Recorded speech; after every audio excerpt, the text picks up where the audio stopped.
নমস্কাৰ জনাইছোঁ সকলোকে মোৰ অন্য এটি ভিডিঅ'লৈ।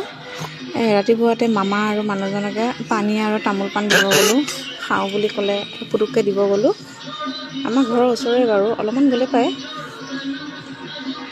দি কৰি লৈ পেলাই কালি ধানৰ মুঠিখিনি মেলি থৈ দিছিলে, তাকে আজি বান্ধি আছে। যিহেতু তাত দাৰ দি শুকোৱা নাই, মানে মামাহঁতৰ সেই চোতালখন ডাঙৰ, তাতে মানে ধুনীয়াকৈ মানে মেলি দি ডাঙৰি বান্ধি ওপৰলৈ থিয় কৰি থৈ দিছে।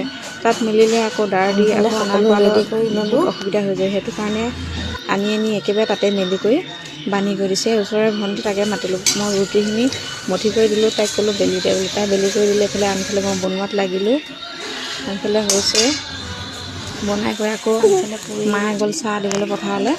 এই আইতাহঁতে ধান কাটি আছে আকৌ। এই আইতা সেয়ে পথাৰত কাটি আছে। গৈ পেলাই আকৌ মানুহজনে মামাই ওচৰলৈ আনি দি আছে। মানুহজনে আনি পাপা পিছে গৈ মানুহজনে আনি আছে। এইফালে এই ছোৱালীজনীক চাওক, এই আনি গৈ পেলাই এইফালে মেলি দিছে ধুনীয়াকৈ। ৰ'দটো ধুনীয়াকৈ পৰি থাকে চোতালখনত, মেলি দিছে দেখা নাই। মেলি কৰি দিছে। আনফালে ডাঙৰিখিনি বান্ধি ওপৰত থিয় কৰি থৈছে। আজিলৈ ইমানেই।